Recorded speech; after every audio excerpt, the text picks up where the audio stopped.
Abrimos nuestras Biblias entonces en Hebreos capítulo 7.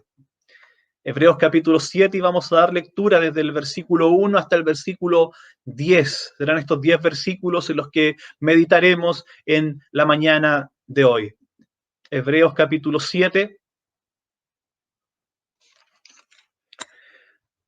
versículos 1 al 10. Vamos a dar lectura reverentemente a la santa palabra de nuestro Dios en el nombre de nuestro Señor Jesucristo y para su gloria. Dice así la palabra del Señor.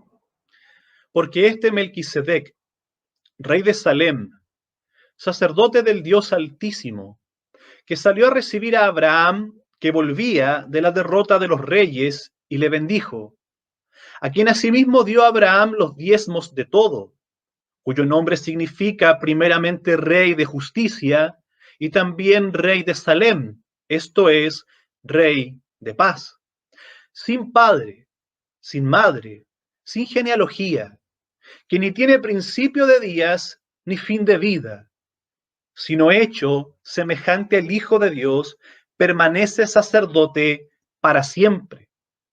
Considerad, pues, cuán grande era este, a quien aún Abraham, el patriarca, dio diezmos del botín.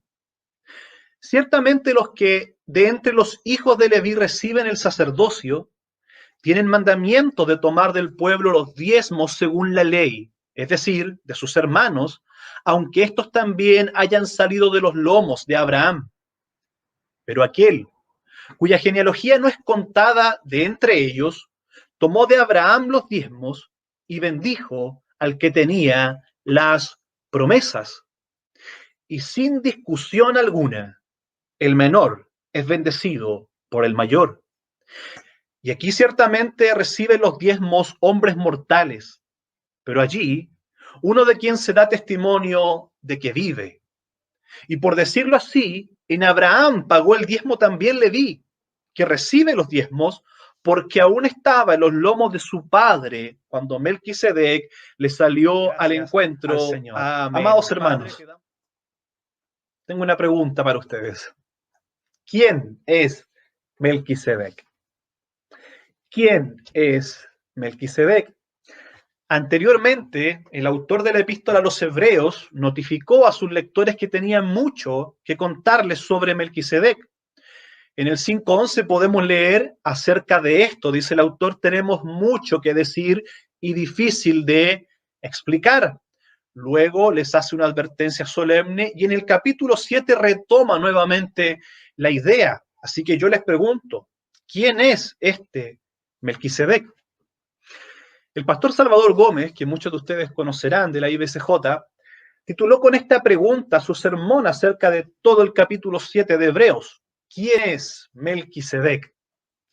Ese día de ese sermón se puso el título del sermón en el letrero de entrada del templo de la IBCJ y mientras el pastor esperaba sentado a que llegara el momento de subir al púlpito, el pastor Salvador cuenta que le pregunta a un copastor que estaba al lado suyo y le dice, oye, ¿me puedes ayudar con algo? Claro, le responde el copastor, sí, dígame, ¿en qué te ayudo? ¿Tú me podrías decir quién fue Melquisedec? Porque la pregunta es una incógnita. ¿Quién fue? Melquisedec resulta ser un personaje tremendamente enigmático, envuelto en el misterio, de modo que responder la pregunta, ¿quién fue Melquisedec? ¡Wow! Es tarea difícil. Se sabe muy poco de Melquisedec.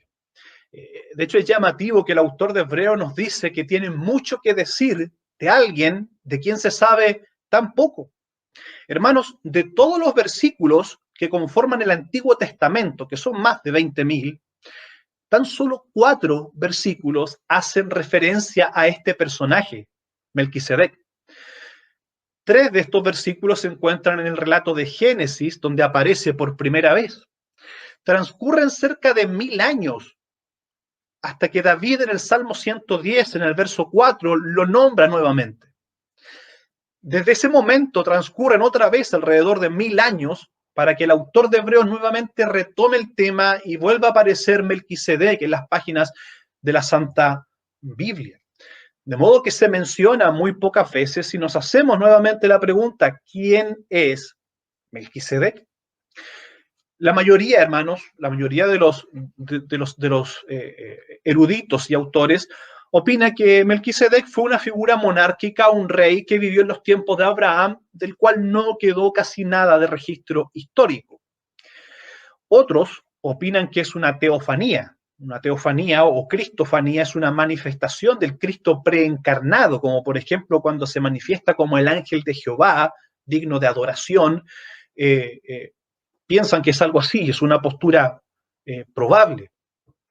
Hay otros que creen que se trata de un ángel, de un ser angelical, como por ejemplo Arcángel Miguel. Una secta gnóstica creía que era una manifestación del Espíritu Santo.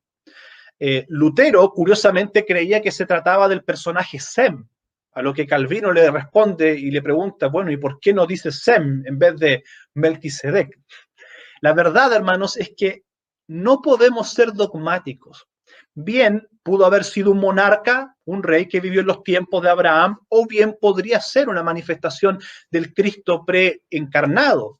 La mayoría opina que es lo primero, pero podría ser también una manifestación, una teofanía, una manifestación del Cristo preencarnado.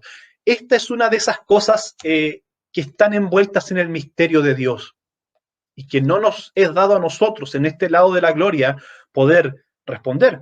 Yo tengo mi punto de vista, pero debo atenerme al texto bíblico y no ir más allá de donde el texto me permite ir. De modo, hermanos, que responder la pregunta ¿quién es Melquisedec? Es un tanto difícil, pero el punto aquí del autor no es tanto responder de forma exhaustiva quién es el personaje Melquisedec, sino más bien el punto del autor consiste en describir cómo es el sacerdocio según el orden de Melquisedec.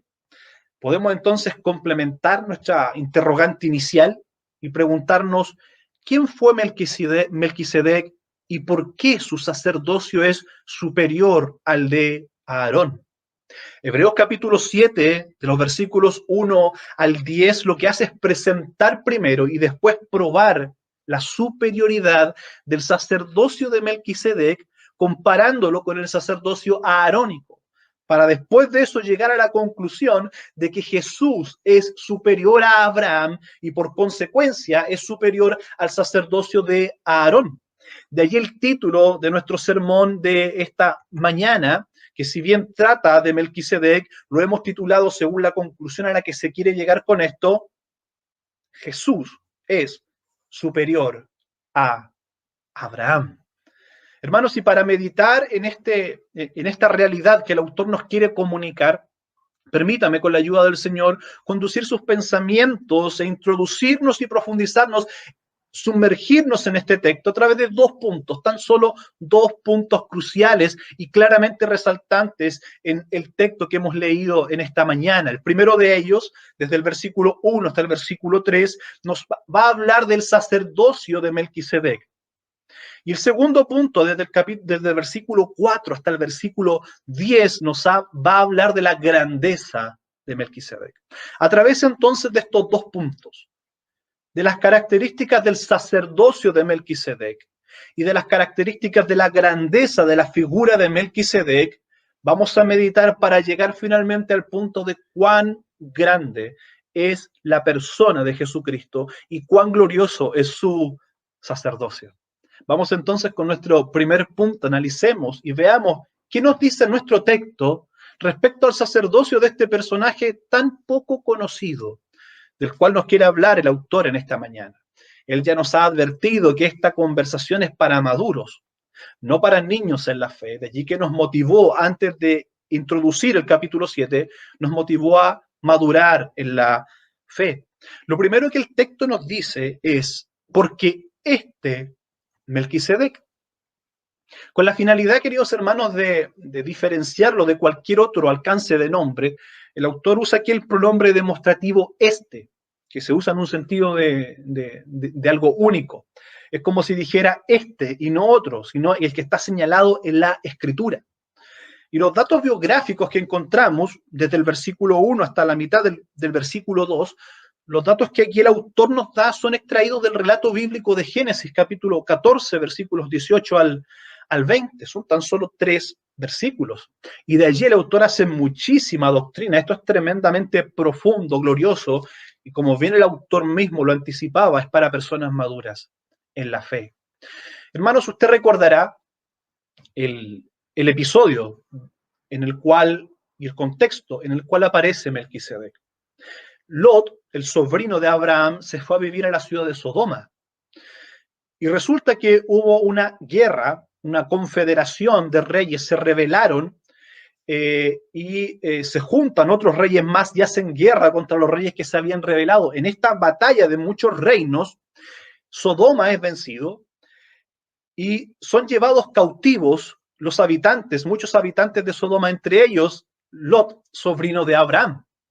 Uno de los siervos de Lot escapa, logra escapar y llega a Abraham a darle la noticia de que Lot había sido secuestrado y había sido llevado por el ejército vencedor.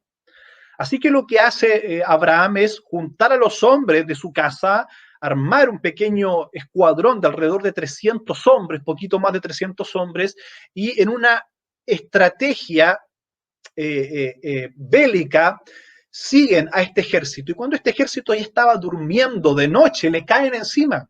Probablemente el ejército era muchísimo más grande que los 300 hombres de Abraham, pero la sabiduría de Abraham y su estrategia de guerra logró hacer que el ejército que había secuestrado a Lot huyera despavorido y los siguieron durante mucho terreno y los vencieron. Y es así como Abraham logra rescatar a Lot.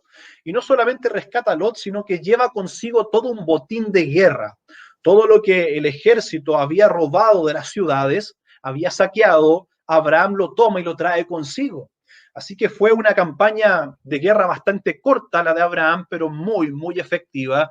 Logró rescatar sano y salvo a Lot y más encima trajo un tremendo botín de guerra. Era en el momento cuando Abraham volvía de la derrota de estos reyes, volvía de su triunfo, el triunfo de Abraham hacia su tierra, que le sale al encuentro este personaje Melquisedec. Es allí donde lo vemos por primera vez. Y es lo que nos narra el autor de Hebreos. Porque este Melquisedec, rey de Salem, sacerdote del Dios Altísimo, que salió a recibir a Abraham, que volvía de la derrota de los reyes, y le bendijo, a quien asimismo dio a Abraham los diezmos de todo, cuyo nombre significa primeramente rey de justicia y también rey de Salem, esto es, rey de paz. Hermanos, a través de este relato histórico, el autor nos otorga al menos 5 características de cómo era el sacerdocio de Melquisedec. La profundidad bíblica y teológica del autor de Hebreos es tremenda. Probablemente ninguno de nosotros habría logrado llegar a las conclusiones que el autor de Hebreos está llegando con tan solo haber leído 3 versículos de Génesis 14 y un versículo más adelante del Salmo 110. Pero el Espíritu Santo, iluminando e inspirando al autor, saca de esta historia tremendas enseñanzas. Permítame, por lo tanto, narrarle cómo son las características que el autor logra identificar del sacerdocio de Melquisedec. Lo primero que vemos es que el sacerdocio de Melquisedec tenía características universales. Es notable el nombre que se utiliza, el título de Dios que se utiliza con el caso de Melquisedec. El texto nos dice, porque este Melquisedec, rey de Salem, sacerdote del Dios Altísimo. Usted recordará que el nombre del pacto de Dios con su pueblo Israel era Yahvé, o Jehová, como también se traduce en las versiones modernas. Es el nombre del pacto de Dios con Israel. Es un nombre bastante particular, el nombre del pacto que hizo Dios exclusivamente con Abraham y su descendencia. Sin embargo, el título que se le da a Dios en este pasaje es otro. Es precisamente en el relato de Génesis, cuando aparece Melquisedec, que se utiliza este título de Dios como el Dios Altísimo por primera vez.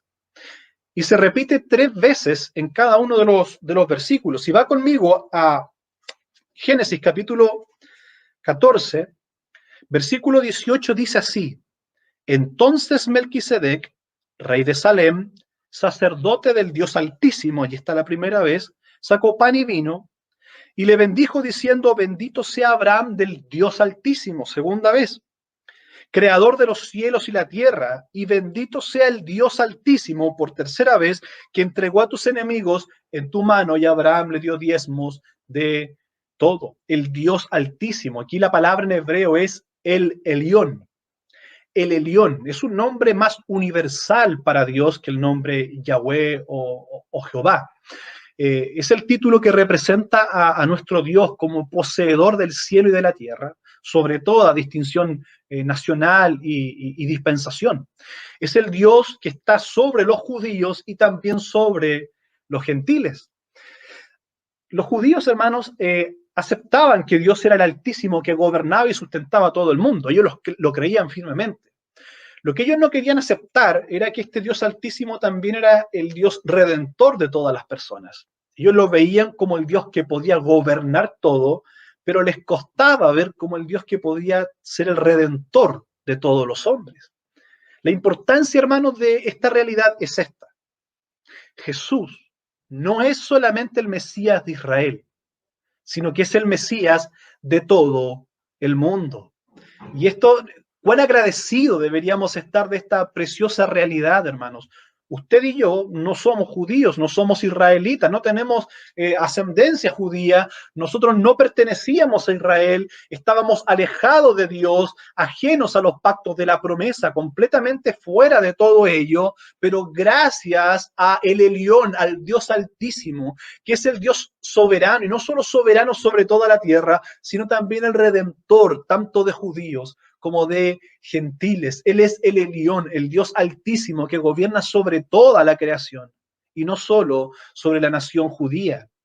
Para los judíos no había otro sacerdocio establecido por el Dios verdadero más allá que el sacerdocio levítico y estaba restringido a la nación de Israel. Pero aquí se les recuerda que Abraham, el primer judío, ofreció diezmos a otra clase de sacerdote. Por tanto, el mensaje a los hermanos hebreos era este. Las propias escrituras reconocen un sacerdocio que no solamente está completamente separado del de Aarón, sino que ya existía desde mucho antes. Y esto era un argumento tremendamente poderoso para los hermanos hebreos que estaban siendo seducidos a abandonar el cristianismo para volver al judaísmo, porque los judíos se jactaban de que ellos tenían el sacerdocio aarónico. Y en cierta manera le estaban diciendo a los judíos cristianos que se habían convertido, ustedes se han quedado sin sacerdocio, se han quedado sin sacerdote. ¿Cómo van a poder ser reconciliados con Dios, estar en paz con Dios, si no tienen un sacerdote que interceda por ustedes? Están sin sacerdocio. El sacerdocio establecido por Dios es el sacerdocio de Aarón. Pero en este capítulo, magistralmente, el autor les demuestra que existe un sacerdocio que es anterior al de Aarón, y no solo anterior, sino superior al de Aarón. La segunda característica que vemos en este sacerdocio de Melquisedec es que era un sacerdocio regio, o real, o de realeza. En tan solo dos versículos, hermanos, versículos 1 y 2, se le llama Melquisedec rey 4 veces. Note, porque este Melquisedec, rey de Salem, sacerdote del Dios Altísimo, salió a recibir a Abraham que volvía de la derrota de los reyes, a quien asimismo dio a Abraham los diezmos de todo, cuyo nombre significa primeramente rey de justicia y también rey de Salem, esto es rey de paz. En tan solo 2 versículos se resalta y se repite 4 veces la palabra rey. Como lo hemos conversado en otras ocasiones, si la palabra inspirada de Dios está repitiendo un concepto, es porque quiere transmitir claramente ese concepto. El sacerdocio de Melquisedec tenía características reales, era un sacerdocio regio, era un sacerdocio real.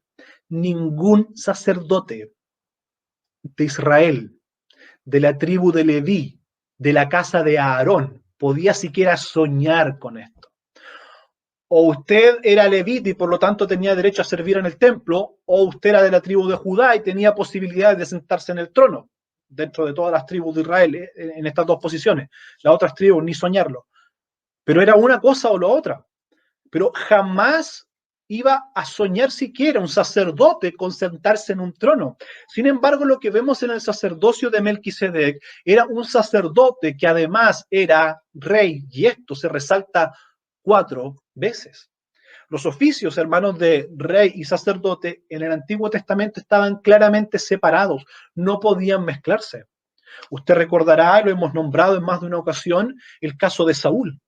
Saúl, un rey desobediente que hacía lo que quería, se le ocurrió a él cumplir funciones sacerdotales. Y cuando cumplió funciones sacerdotales, apareció Samuel, el sacerdote y profeta, y le dice: ¿por qué has hecho tal locura? Dios habría afirmado tu reino, pero ahora con este acto de rebeldía, de desobediencia, tu reino será quitado de ti. Años más tarde aparece otro personaje, otro rey, Usías, que también gobernó bien durante mucho tiempo, pero al final de sus días se echó a perder y entró en el templo y quiso también ofrecer sacrificios él mismo y él mismo realizar los actos sacerdotales. Los sacerdotes lo advirtieron, pero él no quiso escuchar y Dios lo castigó con lepra hasta el final de sus días. ¿Por qué? Porque los oficios de realeza y de sacerdocio no se cruzaban entre sí. O se era rey o se era sacerdote, pero no ambas cosas. Sin embargo, lo que el autor nos está describiendo acá era un sacerdote, Melquisedec, quien además de ser sacerdote, era rey, rey de justicia, rey de Salem, esto es, rey de paz. Hermanos, el único personaje del Antiguo Testamento que aparece cumpliendo ambos oficios es el enigmático Melquisedec. Era un rey de justicia. Y esto nos lleva a la tercera característica de su sacerdocio. Era un sacerdocio justo. El texto nos dice cuyo nombre significa primeramente rey de justicia. Hermanos, no hay un registro histórico de la monarquía de este rey, pero al menos de este título podemos inferir que gobernó y ofició como sacerdote justamente. Una justicia que el sacerdocio arónico jamás pudo obtener, porque no estaba diseñado el sacerdocio arónico para dar justicia perfecta a los hombres, porque usted bien sabe que la justicia viene solamente por medio de la fe en Jesucristo. ¿Cuándo fue justificado el padre Abraham? ¿Al circuncidarse? ¿Al cumplir la ley? No, fue al creer. Creyó Abraham a Dios y su fe le fue contada por justicia. Nosotros creemos a Dios, creemos en la persona de Jesucristo y entonces nos es imputada la justicia de nuestro Salvador. La cuarta característica de este sacerdocio de Melquisedec es que era un sacerdocio pacífico. El texto nos dice, y también rey de Salem, esto es, rey de paz. Salem comparte la misma raíz que la palabra shalom.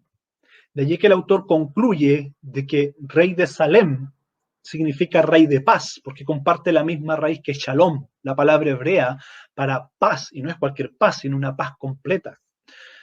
La finalidad, hermanos, del sacerdocio, hablando en términos generales, era precisamente aplacar o propiciar la ira de Dios por medio de un sacrificio y de esa manera lograr la paz con Dios.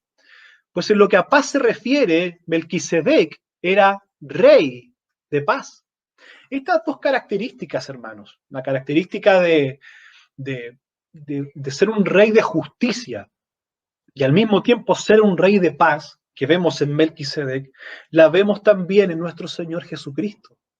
Romanos capítulo 5, versículo 1 nos dice, justificados pues por la fe, tenemos paz para con Dios por medio de nuestro Señor Jesucristo.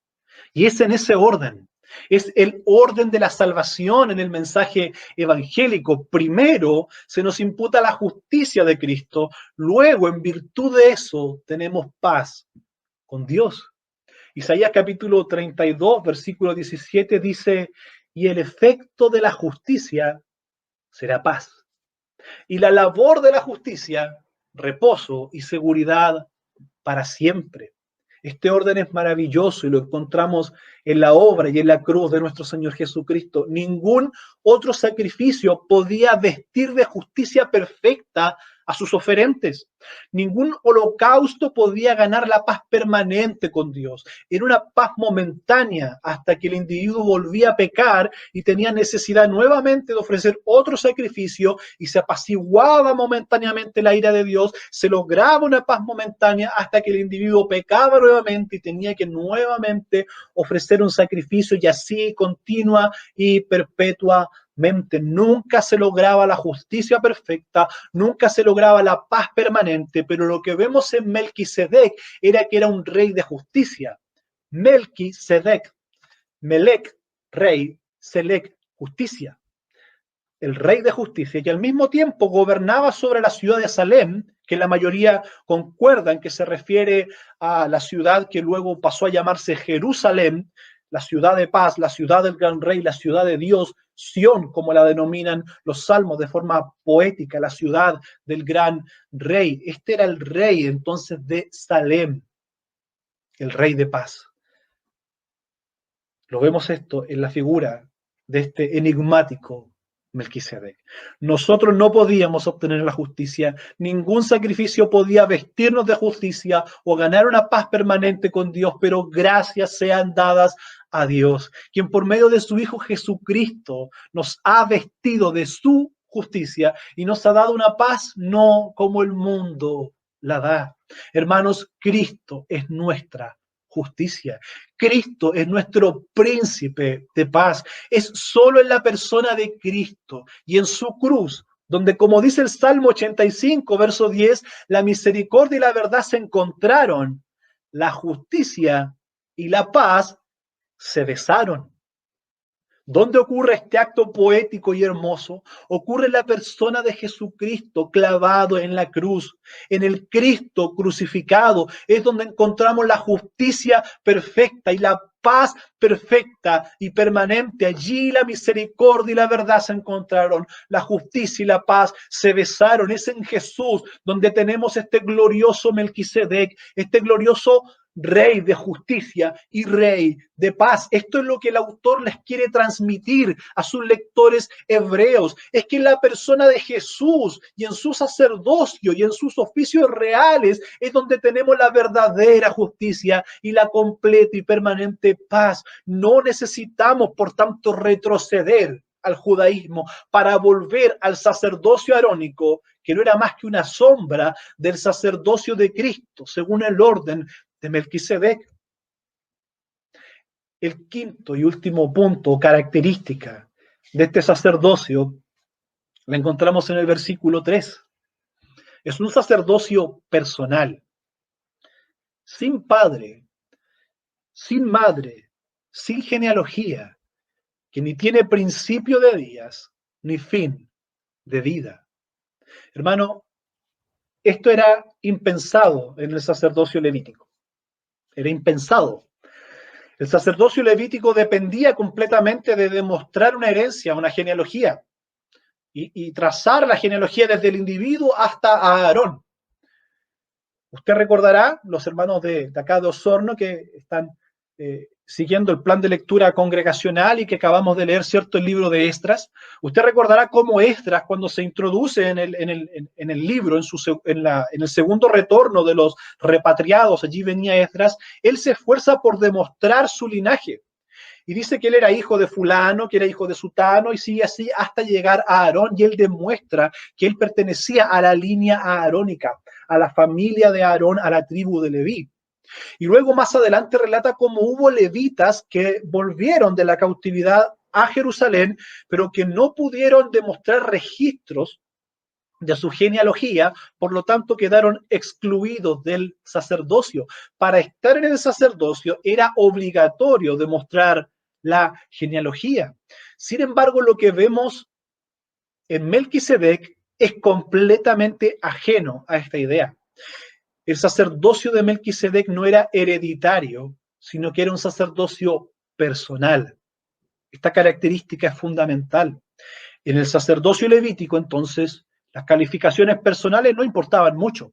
Lo que importaba era la genealogía, La sangre lo era todo. Si usted era descendiente de Aarón, entonces podía servir. Si no, no. No importaba cuán bueno, cuán piadoso, cuán santo sea usted, no podía ser sacerdote si no era de la tribu de Leví. En consecuencia, como opina MacArthur, muchos sacerdotes estaban más preocupados de su genealogía que de su santidad. Sin embargo, lo que vemos en Melquisedec, en este rey de justicia y rey de paz, era que no tenía o no se conoce padre, madre, genealogía, principio de días ni fin de vida. No exige este texto entender que Melquisedec bajó del cielo. Se puede pensar, ¿cierto? Si dice que no tiene padre, madre, genealogía, principio de día ni fin de día, entonces no es un ser humano, es un ser angelical o es una teofanía. Sí, podría ser. Podría ser una teofanía, pero no nos permite el texto llegar tan lejos en la conclusión. Sí nos permite poder concluir de lo que aquí se está señalando es que no se conoce, se desconocen sus datos genealógicos. Lo que se resalta es eso, que no se sabe nada de su linaje. Y este silencio, según el autor, es intencional. El Espíritu Santo lo inspiró así y se guardó ese silencio con una intención porque convenía a los propósitos divinos de la revelación. El punto de Hebreos es que la parentela y el origen de Melquisedec son irrelevantes para su sacerdocio, mientras que el sacerdocio aarónico, la genealogía, lo era todo. Si traspasamos esto a la vida de Jesús, de quien todos sabemos que no venía de la tribu de Leví, sino de la tribu de Judá, y Jesús, aunque era hijo de Dios, no estaba calificado para ser sacerdote levita. Al igual que Melquisedec, no tenía una genealogía sacerdotal y no la necesitaba. Son las cualidades de Jesús, así como las cualidades de Melquisedec, que eran personales, las que lo calificaban para ser nuestro perfecto intermediario, aquel que era inocente y sin pecado, nuestro perfecto sacerdote, no según un orden hereditario, sino según un orden anterior al arónico y superior al arónico, un sacerdocio personal, un sacerdocio no hereditario. Y por último, este en realidad es nuestro último punto, eran seis características. El sacerdocio de Melquisedec es un sacerdocio eterno. El texto dice que permanece sacerdote para siempre. Así lo dice David, inspirado por el Espíritu Santo en el Salmo 110, verso 4. Juró el Señor y no se arrepentirá, tú eres sacerdote para siempre, según el orden de Melquisedec. Esto es tanto real en el ámbito personal como colectivo.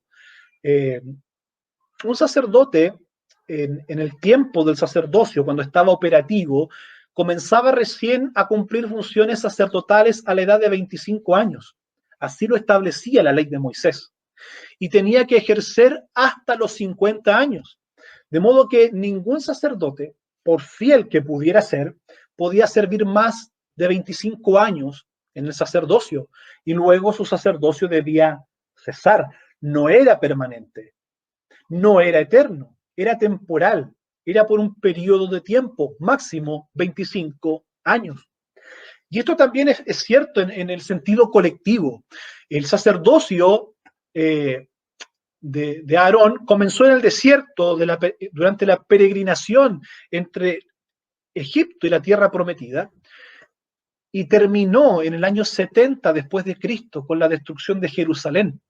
Allí fue la última vez que se ofrecieron sacrificios. Después de la destrucción del templo, el linaje sacerdotal fue borrado y ya no hay sacerdotes que puedan confirmar con genealogía por escrito de que son descendientes de Aarón.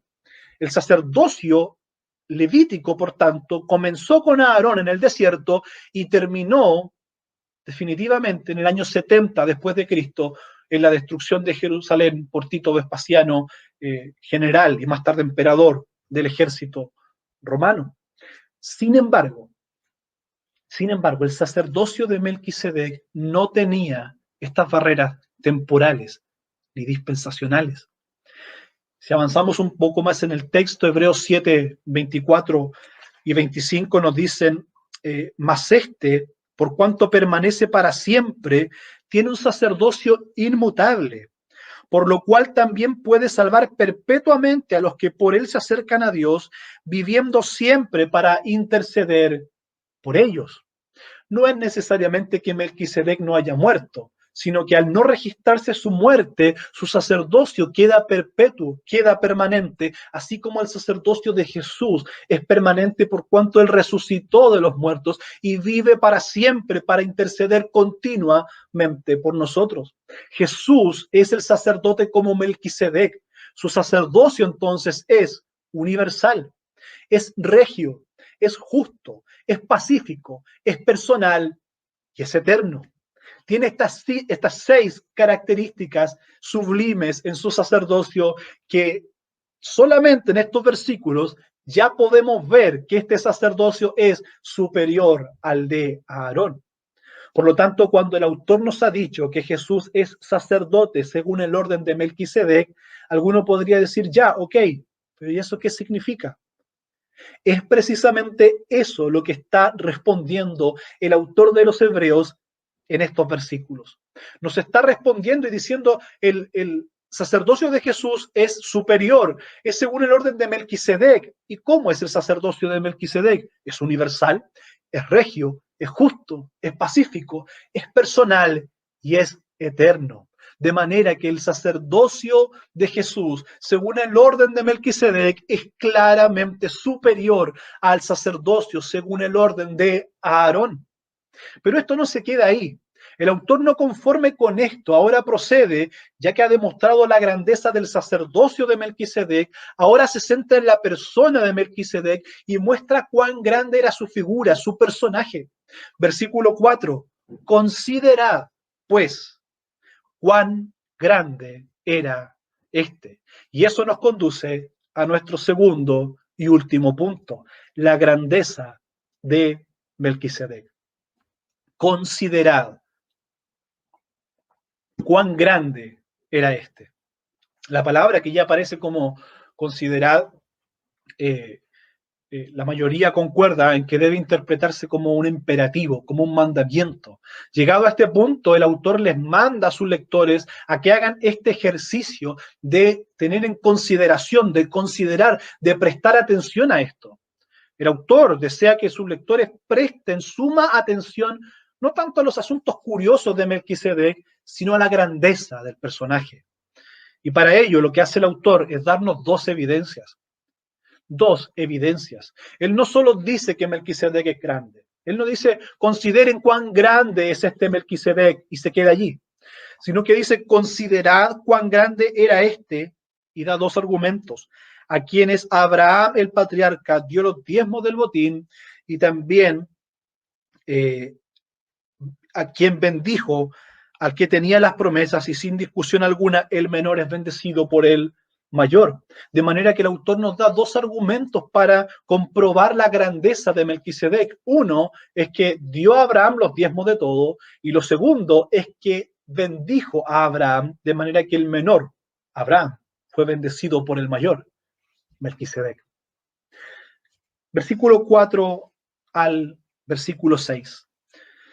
Considerad pues cuán grande era este a quien aún Abraham, el patriarca, dio diezmos del botín. Ciertamente los que de entre los hijos de Leví reciben el sacerdocio tienen mandamiento de tomar del pueblo los diezmos según la ley, es decir, de sus hermanos, aunque estos también hayan salido de los lomos de Abraham. Pero aquel cuya genealogía no es contada de entre ellos, tomó de Abraham los diezmos. Hermanos, aquí la palabra traducida como botín, cuando dice Abraham el patriarca en el versículo 4, dio diezmos del botín. En el hebreo es una palabra compuesta. La primera parte significa lo que está más alto y la segunda parte simplemente significa el montón. De modo que la idea que se transmite es que Abraham dio lo mejor del botín de guerra. Él no le dio las sobras, dio lo más selecto, lo mejor de lo mejor. Y esta acción de dar lo mejor de lo mejor del botín la llevó a cabo Abraham, el patriarca. El autor tiene cuidado de elegir muy bien las palabras. Para enfatizar esto dice aún. para notar la diferencia y la grandeza de esto. Abraham, que ya era muy bien considerado, y le añade el patriarca. Todo esto para darle mayor énfasis. Al poner este título de el patriarca al final de la oración, se está dando un énfasis marcado en la dignidad de Abraham. Aún Abraham, el patriarca, diezmó. Aún Abraham, el patriarca, dio diezmos del botín, dio lo mejor, de lo mejor. O sea, el judío más grande de todos los tiempos, Abraham, le dio diezmos a uno que era más grande que él. Esta es la idea que se está transmitiendo y es fuerte. Para los judíos, el personaje más grande de la historia era Abraham.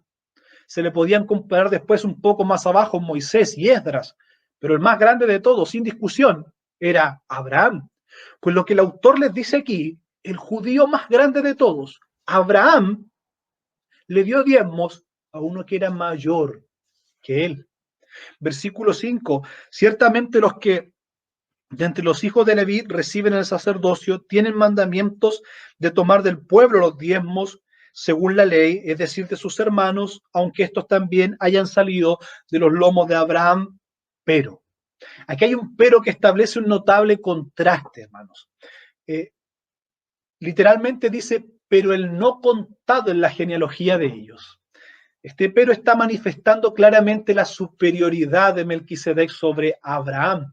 Aún Abraham el patriarca dio diezmos de esto. Los hijos de Leví reciben diezmos de sus hermanos, pero aquel cuya genealogía no es contada entre ellos, tomó de Abraham los diezmos. Versículo 8. Y aquí ciertamente reciben los diezmos hombres mortales, pero allí uno de quien se da testimonio de que vive. Noten el versículo 8, hermanos, la primera parte está todo en plural. Diezmos, hombres, mortales. Porque era algo que necesariamente tenía que repetirse de forma continua. Si me permite la ilustración, es como si usted y yo tuviéramos una gran deuda, grande, muy grande, que no nos alcanza para pagarla toda de una, y la vamos pagando de a poco. Pero cada mes genera nuevos intereses que la van aumentando y por más que abonamos, jamás terminamos de pagar la deuda. Algo similar ocurría. Era necesario, hermanos, estar todo este tiempo en este proceso continuo. Tanto los diezmadores como los que recibían el diezmo eran hombres mortales que pasaban, de modo que el acto debía repetirse vez tras vez, año tras año.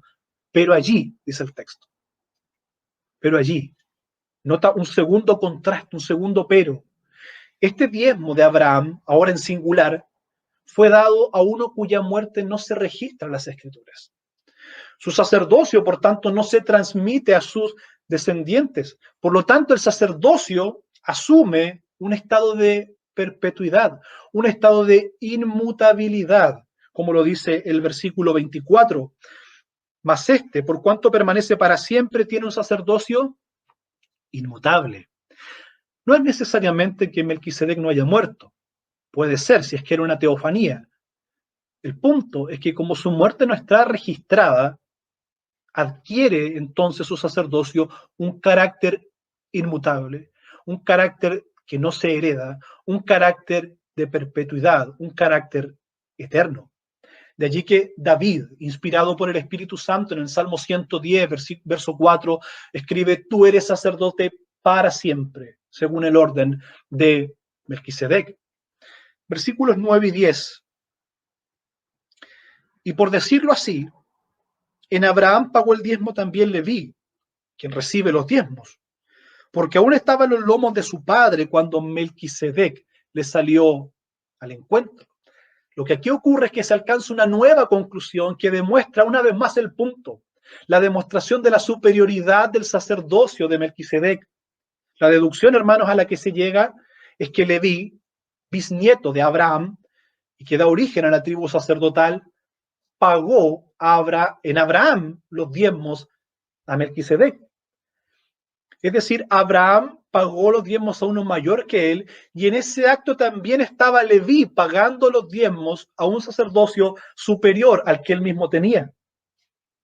porque aún estaba, dice el texto, en los lomos de su padre cuando Melquisedec le salió al encuentro. El argumento aquí es sencillo, sumamente sencillo, pero tremendamente contundente. Si los israelitas, note bien, si los israelitas se consideraban herederos de las promesas que Dios le hizo a Abraham, entonces también lo eran de lo que Abraham reconoció como superior. ¿Nota? El argumento es sencillo, pero contundente. Aún estaban ellos en los lomos de su padre cuando Melquisedec le salió al encuentro, por lo tanto ellos mismos estaban en la persona de Abraham entregándole diezmos a uno que era superior a ellos. Aquellos entonces a quienes se le entregaban los diezmos en Israel dieron el diezmo a otro sacerdocio, demostrando que ese sacerdocio era superior al suyo, al arónico. Hermanos, el segundo punto que utiliza, o el segundo argumento que utiliza el autor de Hebreos para demostrar y para llamar a considerar cuán grande era Melquisedec, cuán grande era este a quien Abraham dio diezmos, es que no solamente Melquisedec recibió los diezmos de Abraham, sino que Melquisedec profiere una bendición hacia Abraham. Versículo 6, la última parte, y bendijo al que tenía las promesas, y sin discusión alguna, el menor es bendecido por el mayor. El texto nos dice, y bendijo al que tenía las promesas. Al haber recibido las promesas, Israel consideraba que Abraham era el mayor de los hombres, porque fue precisamente con él con quien Dios hizo el pacto. Y sin discusión alguna, nos dice el texto, el menor es bendecido por el mayor. Aquí concretamente en el texto original griego se utilizan neutros y adjetivos comparativos. Literalmente dice, lo más pequeño es bendecido por lo que es más grande. Lo más pequeño es bendecido por lo que es más grande. Y bendecir es invocar favores y gracias divinas sobre otra persona. Lo que estaba haciendo aquí entonces era Melquisedec, siendo superior, estaba bendiciendo, invocando favores divinos sobre uno más pequeño, en este caso Abraham. Hermanos, y si Abraham era el mayor de todos y Melquisedec era mayor a Abraham, entonces, por conclusión, Melquisedec era mayor que todos los descendientes de Abraham. MacArthur nota algo importante a manera de aplicación. Él dice, en la iglesia Dios opera también sobre esta misma base, sobre las bases de las cualidades personales. La norma para los líderes tiene su base en las cualidades espirituales y no en la herencia o la clase. Así que Dios nos ayuda en esto.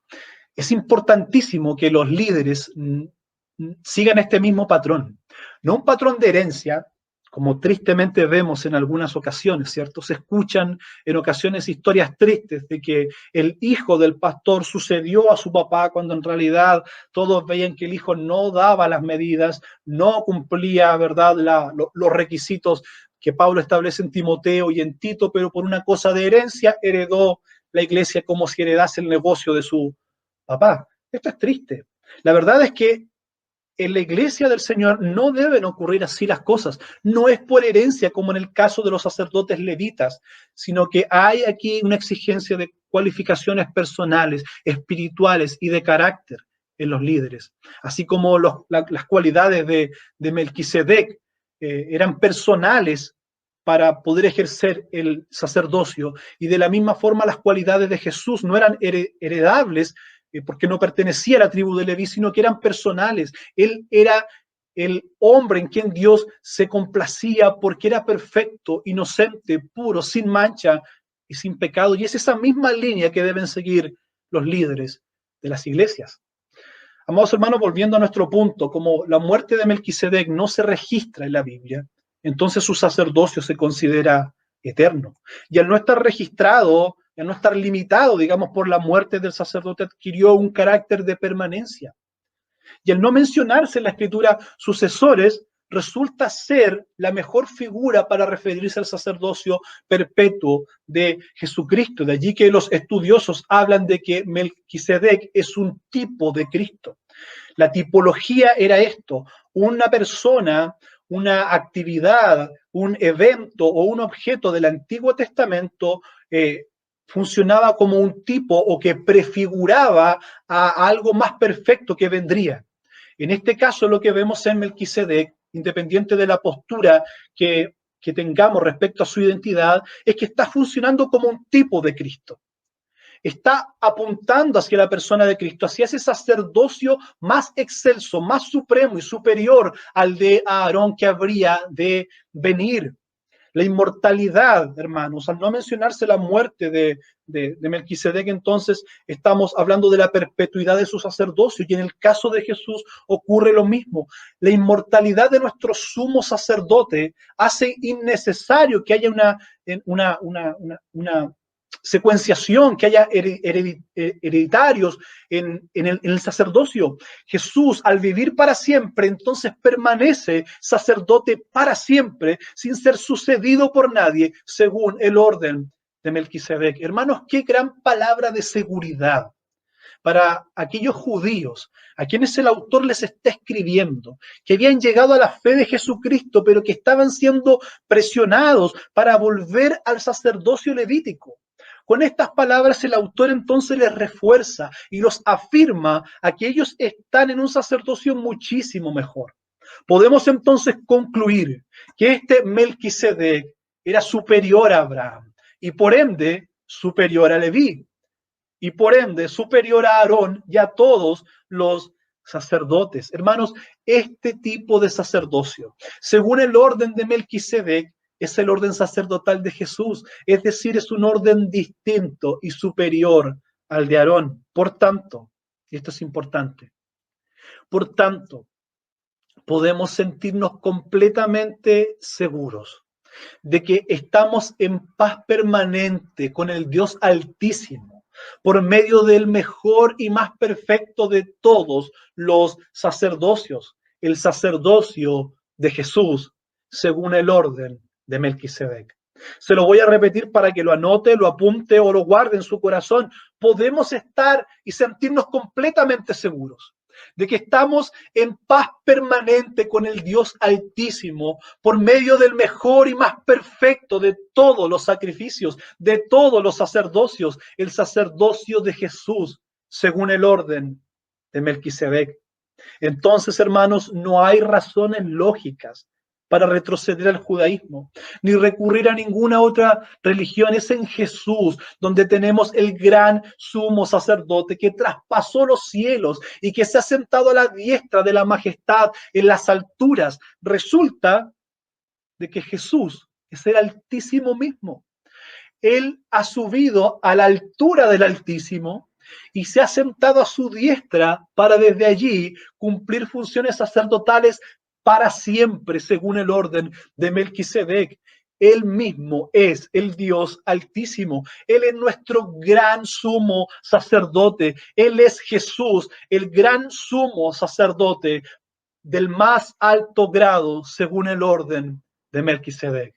Podemos sentirnos completamente seguros de que estamos en paz permanente con el Dios Altísimo por medio del mejor y más perfecto de todos los sacerdocios, el sacerdocio de Jesús, según el orden de Melquisedec. ¿Te sientes seguro, hermano? ¿Estás completo en Cristo? ¿Sientes acaso que necesitas algo más para poder estar en paz? Hermanos, es en Jesús, el verdadero Rey de Salem, Rey de paz, donde podemos tener la paz que necesitamos, la paz con Dios, la paz que sobrepasa todo entendimiento. Él es el verdadero Rey de justicia, quien nos viste con su justicia. Al morir en la cruz del Calvario nos imputó esa justicia perfecta, nos vistió de su justicia. Es en Él, en este sacerdote y Rey, donde podemos estar seguros, vestidos de justicia y en paz perfecta con Dios. ¿Tenemos entonces necesidad de buscar estas cosas en otra religión, en otras ideas filosóficas? ¿Tenemos necesidad de volver al judaísmo? No tenemos necesidad alguna. En Cristo estamos completos. En Jesús tenemos un gran sumo sacerdote, no según el orden de Aarón, sino según un orden superior, un sacerdote según el orden de Melquisedec.